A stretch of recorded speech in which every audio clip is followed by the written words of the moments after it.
Central London.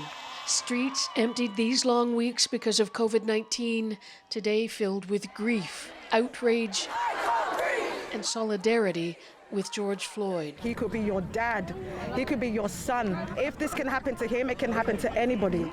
The other message carried on the air here, that Britain is far from immune to racism. It's a systematic issue all over the world. It's the fact that we can't, you can't go to a shop without being followed around the store. Today, the British Prime Minister Boris Johnson was criticised by opposition leaders for failing to comment on the events rocking the United States. But I do hope that next time he speaks to President Trump, he will convey to him the UK's abhorrence about his response. And at the very least, Prime Minister, say it now, Black Lives Matter. Prime Minister. Well, Mr. Speaker, of course Black Lives Matter, and I totally understand the anger, the grief that is felt not just in America but around the world and in our country.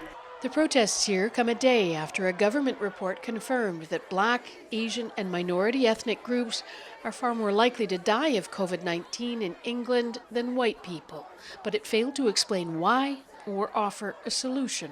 They didn't come up with a single recommendation. Analysts say it's no surprise George Floyd's death is resonating around the world. The reason it has captured the hearts and minds is because it is the same fundamental issue. It is the issue that Black and ethnic minority people are over-policed and under-protected.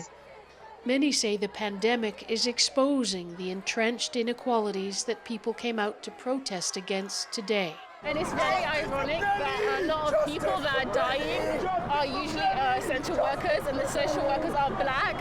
A lot of them are minority Black people, and so including my parents. It is not a legacy one generation should be asked to hand to the next. Margaret Evans, CBC News, London.